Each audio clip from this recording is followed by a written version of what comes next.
Libertad de prensa no es solo poder hablar de lo que uno quiere hablar. Es poder hacerlo sin represalias ni hostigamientos. No hay liderazgo, no hay élites en nuestro país. Y tenemos que nosotros hacer las veces de esas élites desaparecidas por encanto. Basta ya, como dijo el señor presidente de la República. Han copado ya nuestra paciencia y hoy tenemos que devolverles en el mismo escenario con las mismas condiciones que ellos nos han impuesto o pretenden imponernos.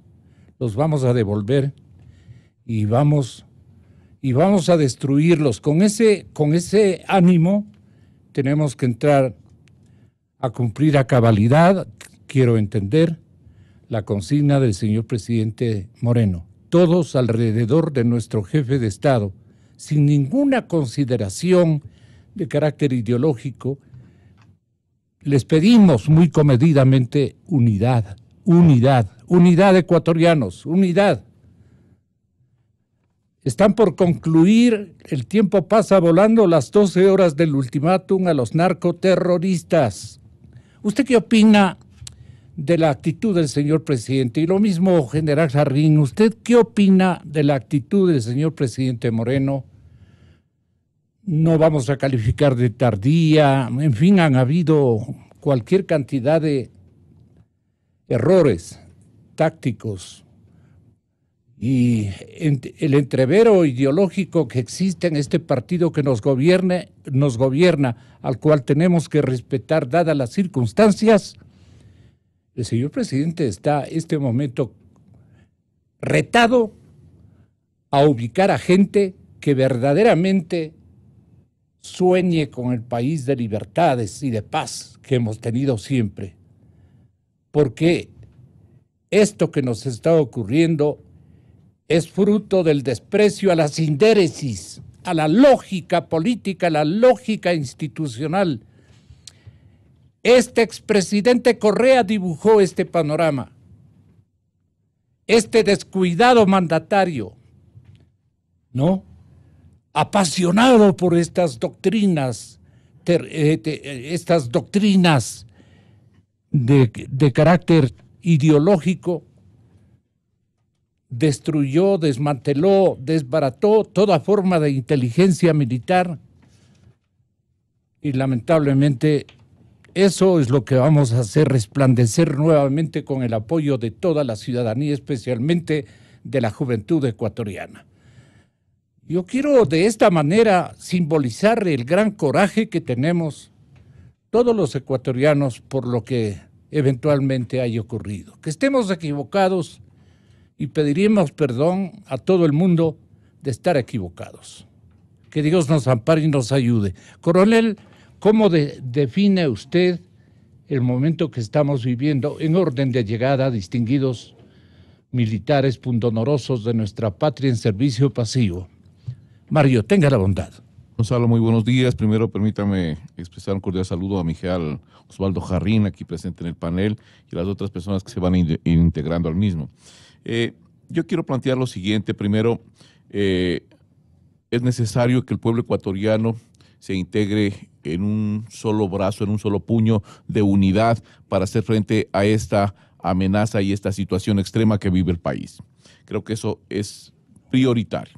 Segundo, creo que el presidente de la República el día de ayer debió no pedir la prueba de vida, debió exigir la entrega con vida, que es lo que están pidiendo los familiares, no pruebas de vida, señor presidente, que vengan los ecuatorianos acá. Si usted tiene más evidencias con relación a la vida de las personas, entonces tiene que pedir que le suelten a esas personas, no pruebas de vida. Punto número uno. El día de ayer el señor presidente de la República acaba de ratificar ante los medios de comunicación nacional lo que ya firmó en Pereira, la ejecución de operaciones conjuntas con Colombia. Yo sé que la situación es emotiva, que debemos de unirnos los ecuatorianos, pero también, señor presidente de la República, me parece una insensatez de su parte haber pronunciado, manifestado que se van a ejecutar operaciones conjuntas con Colombia.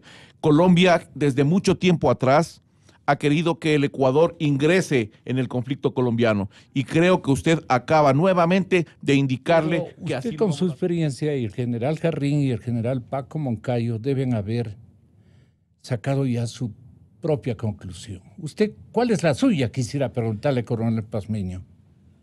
Gonzalo, lamentablemente la práctica fariana, que es de donde se desprende esta estructura de una facción de la columna disidente, la práctica fariana y prácticamente lo que está haciendo Guacho en la frontera es indudablemente generar un liderazgo radical a fin de que el resto de las facciones que se encuentran allá, que son alrededor de 11, inmediatamente sean absorbidas por la estructura de Oliver Sinisterra.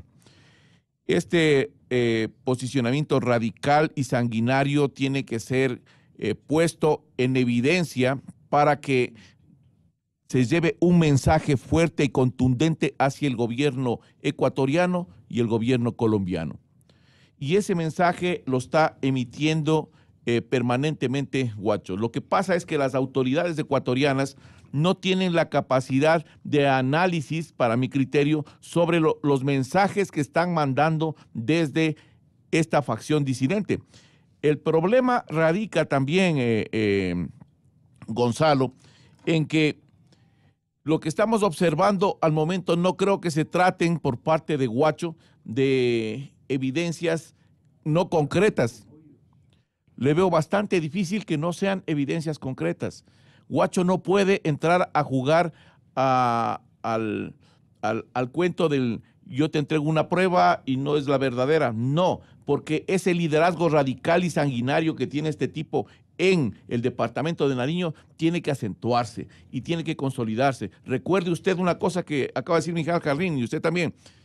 Ahí esta facción disidente de las FARC tiene un mando y ese mando está dado por los carteles colombo-mexicanos. Y esos carteles colombo-mexicanos son los que necesitan los corredores expeditos. Por lo tanto, Guacho no necesita estar combatiendo con las otras facciones en el área, necesita absorber esas facciones. Pero ¿cómo se absorbe? Capitalizar. Capitalizar. ¿Cómo se absorbe? Con un liderazgo radical, sanguinario y bélico al máximo, de tal manera que las autoridades de Colombia y Ecuador vean en él a una amenaza potencial. Eso en el argot, en la forma de actuar fariana o de la delincuencia organizada, inmediatamente le permite irse sumando un sinnúmero de estos grupos a ese liderazgo radical. Hay una cosa importante también en el liderazgo de este criminal, delincuente.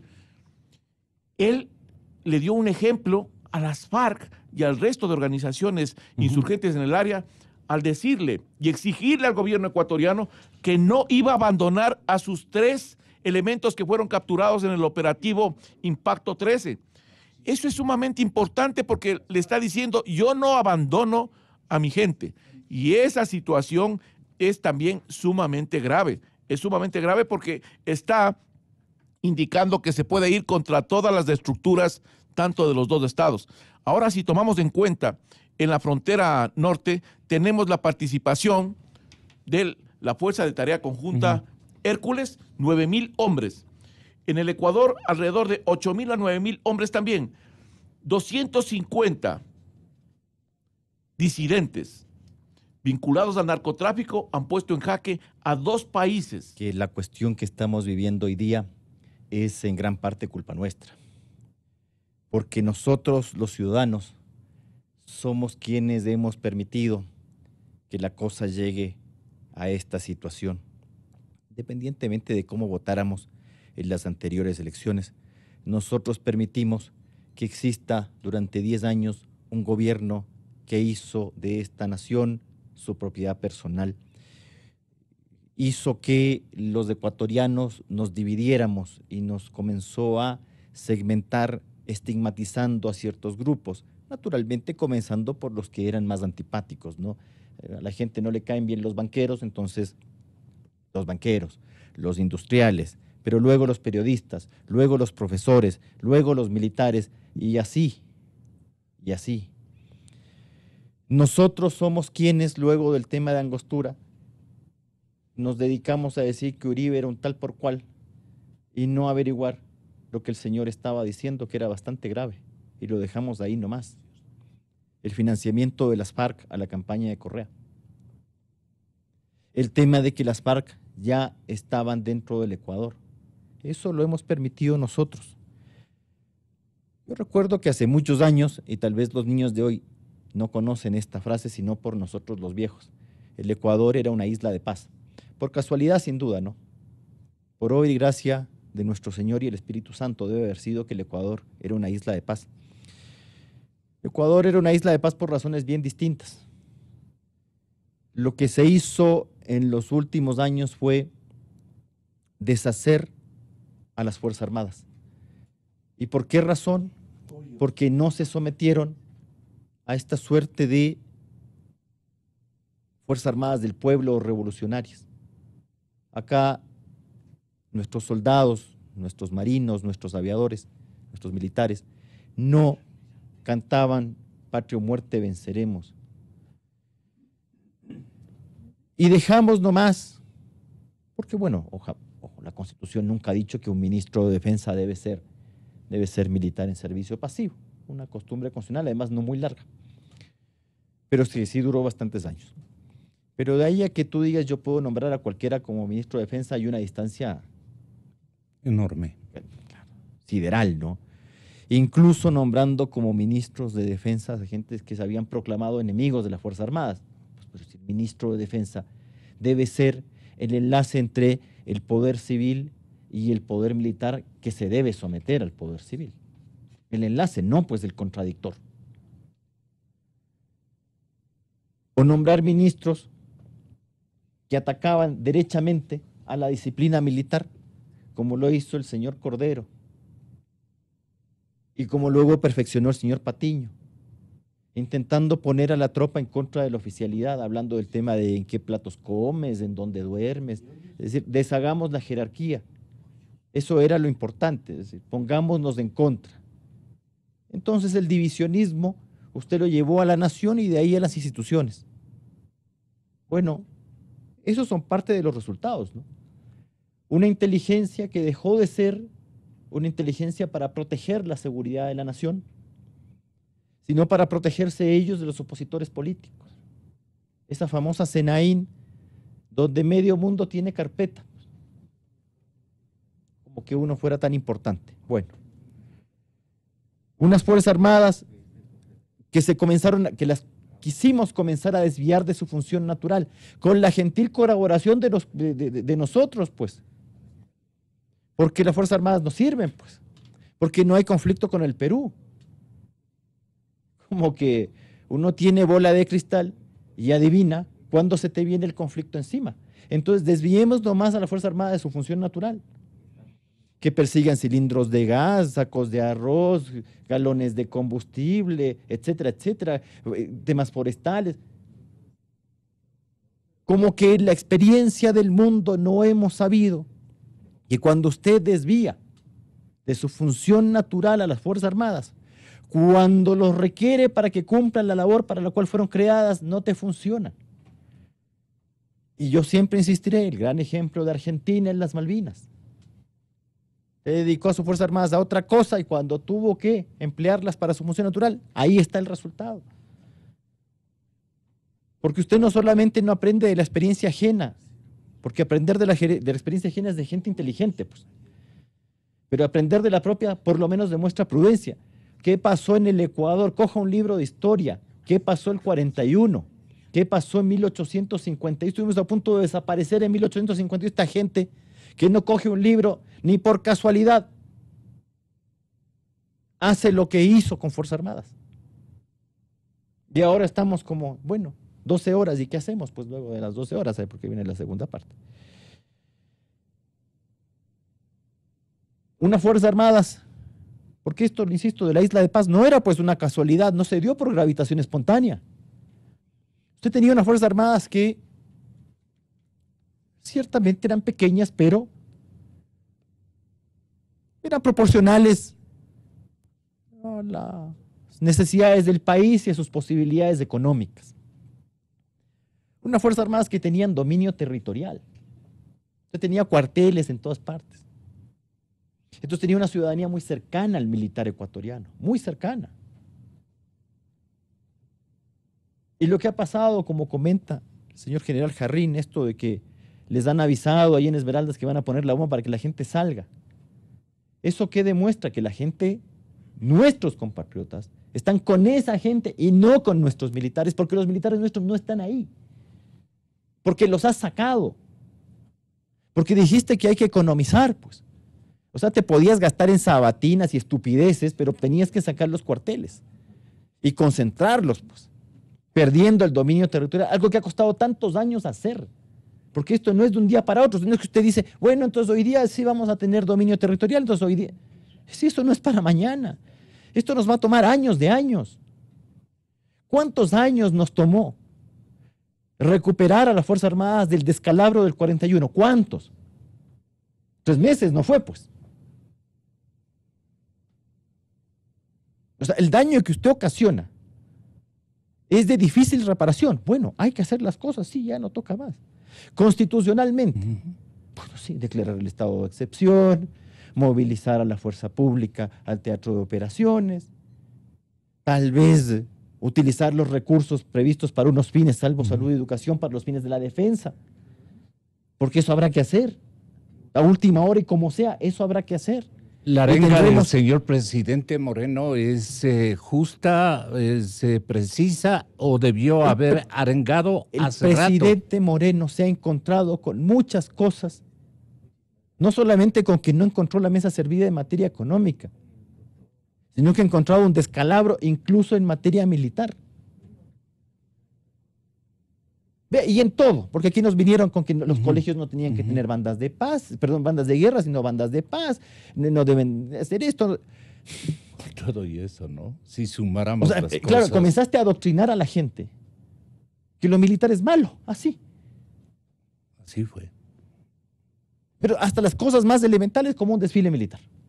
Hasta las cosas más elementales, que cuando la niñez siente esa vocación de ser militar, como si los tiene alejados, los tiene metidos por allá. Despreciados prácticamente. Pero, entonces cosas tienen consecuencias. ¿Y qué está usted esperando para el futuro? Sombras de la patria. Vea, las grandes naciones se han sostenido gracias a sus Fuerzas Armadas y las pequeñas naciones han subsistido gracias a sus Fuerzas Armadas. Esa es la historia de la humanidad. ¿No te gusta? Sí. Ándate a otro planeta. Tal vez en Marte sea de otra manera.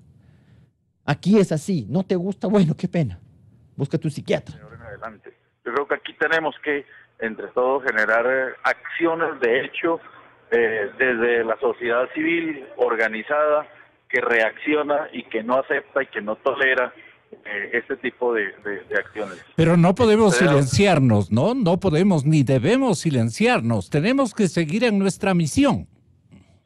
No, total, es que eso es lo que yo digo. Aquí no podemos, es que es antes al contrario, tiene que haber acciones de hecho muy contundentes. Nosotros, yo he estado hablando toda la noche y madrugada con varios colegas extranjeros para tomar una decisión cómo ir a apoyarlos a ustedes allá. Yo estaré viajando a Quito el día domingo, espero estar allí acompañándolos porque tenemos que generar acciones. O sea, esto no nos podemos quedar lamentándonos por Twitter y por redes sociales y saliendo a una llamada telefónica a un medio. Esto tiene que generar unas acciones de hecho de la prensa extranjera que quiero yo convocar y que estoy convocando y que nos vayamos a Ecuador a acompañarlos y sobre todo a generar acciones suficientes para que el gobierno tenga las herramientas y en este momento la prensa, los periodistas, tenemos que, no nos queda otra opción que respaldar a nuestros gobiernos cuando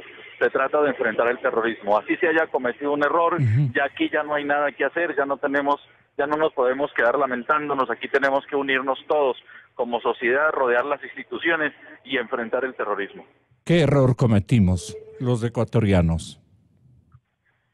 Bueno, hay errores históricos y hay errores mediáticos. Error histórico, yo creo que ha sido desde hace un tiempo, yo en oportunidades anteriores hice denuncias sobre la presencia de la guerrilla en la zona del norte, de los carteles del narcotráfico, de las rutas, de todo lo que se mueve allí, y ha habido una tolerancia hacia estos grupos.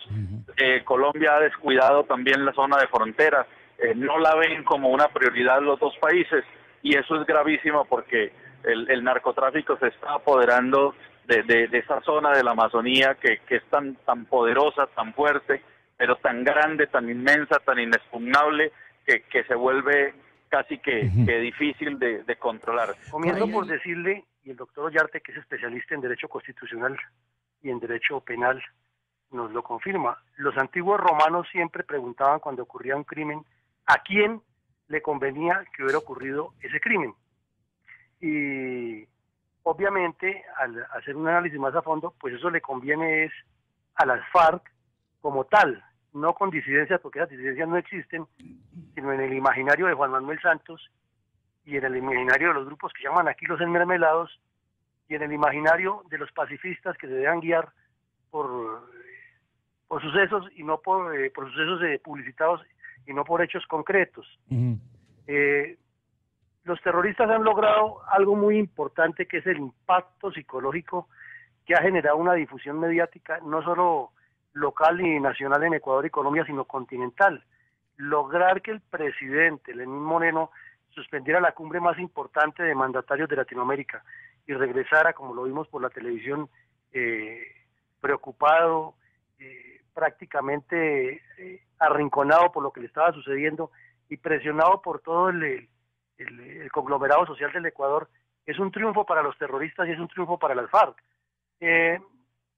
Lo que usted pregunta de la posibilidad de que Lenín Moreno, que las FARC hayan utilizado el secuestro de los 3 periodistas y la supuesta amenaza de que los asesinaron, y que un día sacaron un comunicado que resultó apócrifo y al otro día las fotos, que no se sabe si son ciertas o no, indican que sí hay una relación entre lo que está sucediendo con la captura de este delincuente del tal Santrich, con la droga.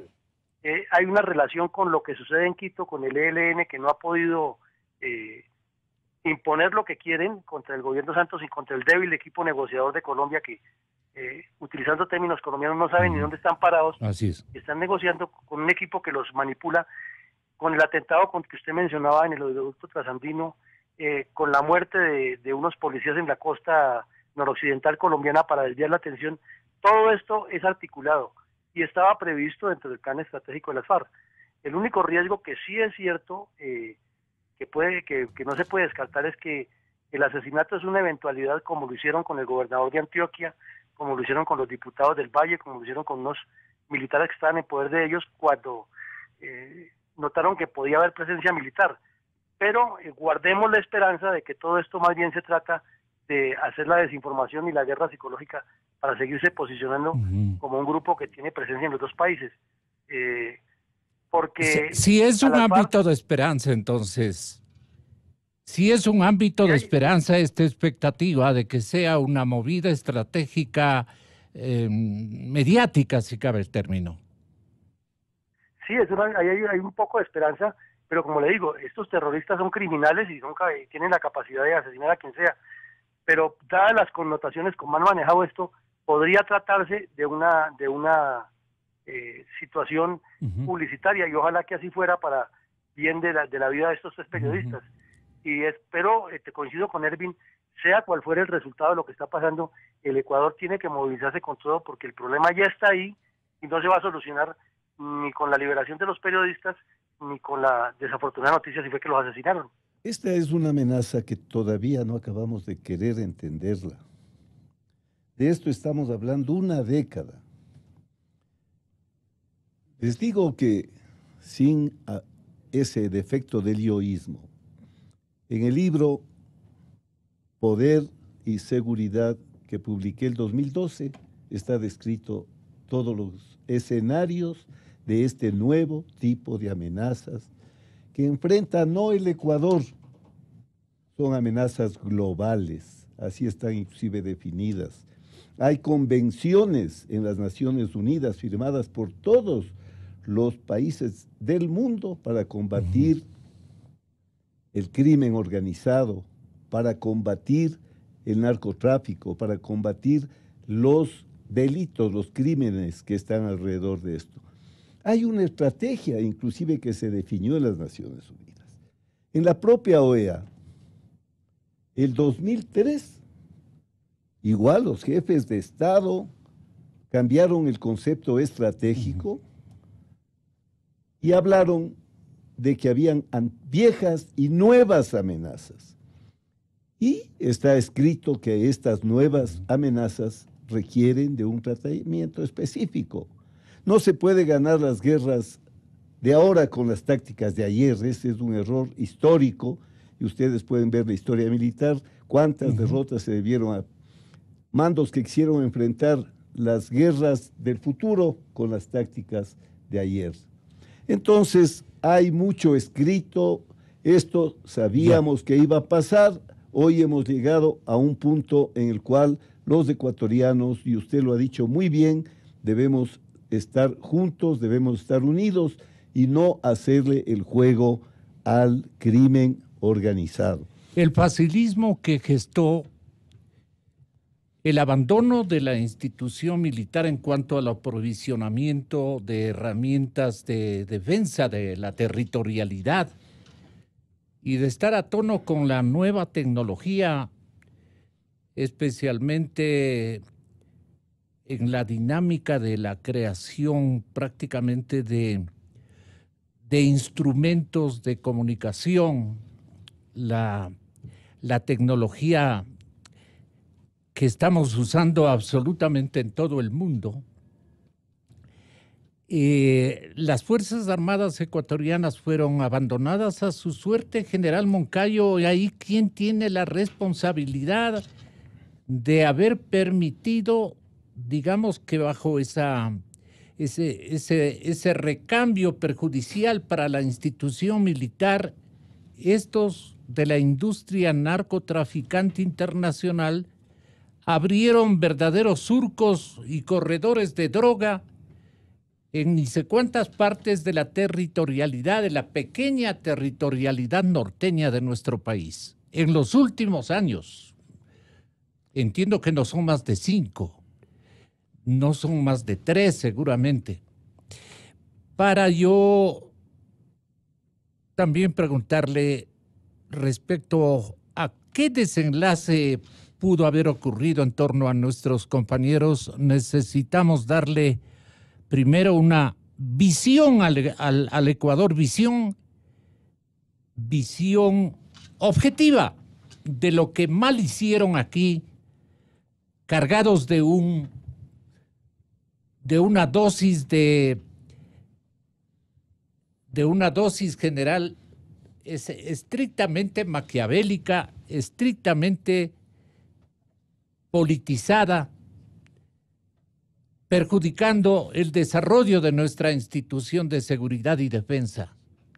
Esto es lo que yo no entiendo cómo hacerme entender por el grado de indignación que asiste este momento a mi cabeza. No es necesario hacer una reflexión compleja.